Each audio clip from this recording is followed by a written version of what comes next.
big thick monster bands set up. Okay, so I'm actually going to double it up this way just because of the room.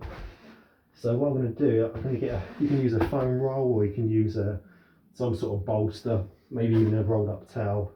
And you just want to elevate that foot. Okay, get plenty of tension on that band, and these big thick monster bands work really well for this. And again, I've positioned this band as close to the ankle as possible. We don't really want it kind of over the toes, so that's gonna kind of encourage us to extend through the toe extensors, which we actually want to shut down in this technique. So again, the toe extensors and the tibialis anterior do the same thing. They pull the foot up. Okay, they dorsiflex. This is what we call dorsiflexion. So they pull the foot up. But again, if this is shut down, these will try and take over, and we don't want that. So we want these guys to kind of get out of the picture. So we're going to put that band a little bit lower down, and we're going to get stuck. I'm going to get my leg nice and straight. Okay, I want to keep my thigh completely still when I'm doing this. I don't want to be rotating. And what I'm going to do from there, once I'm all set up, I'm going to gently curl my toes under. I'm not going to scrunch them real hard. I don't want to cramp them up. I'm just going to gently curl them under. And then what I'm going to do once they're done, that's going to inhibit those toe extensors, and I'm then going to pull that foot up towards me. Okay, I'm going to do that dorsiflexion, and when you do it, you'll see that tibialis anterior muscle just kind of pop right up. So we're going to pull that up, and I'm going to do a little bit, because the tibialis anterior does dorsiflexion, but it also inverts the foot. It just turns that, kind of rolls that foot inwards, like I was mentioning earlier. So we're going to pull that foot up, and we're just going to turn it in slightly. And I'm going to hold it for 4 seconds. Okay, and I'm going to come back down. So when I'm doing that inversion, I'm not rolling my femur in. I'm not doing this. I'm not rotating here. I'm moving at this ankle joint.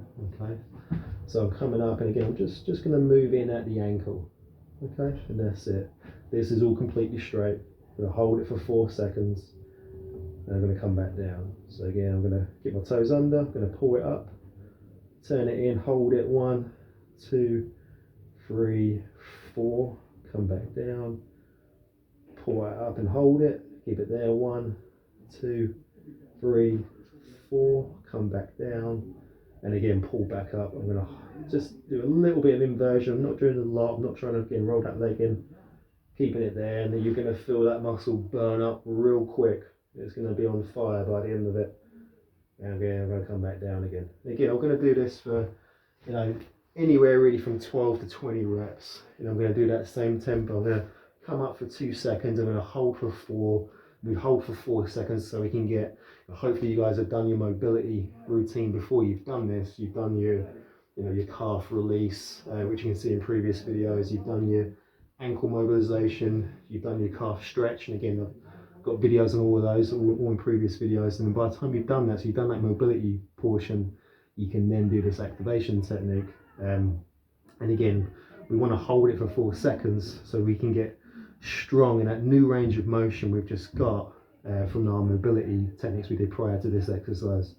So again, if we want to maintain our mobility, we have to get strong in it. So essentially, if you don't use it, you'll lose it. So once we've got that new mobility, we want to get strong in that new range of motion. And again, the 4 second tempo is a great way of doing that.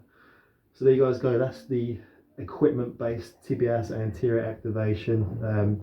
Really like this one. Learned this one from my colleague Brent Brookbush. He taught me this one. So big shout out to him for showing me this. He was the one who came up with it, not me.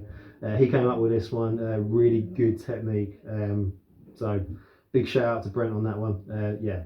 Big fan of this one. It works really well, and it really does fire up those tibialis anteriors. Like I said, really important muscle, that especially if we have those lower leg dysfunction signs. It's definitely one we want to go after. So there you guys go. Hope you enjoyed the video, and see you soon.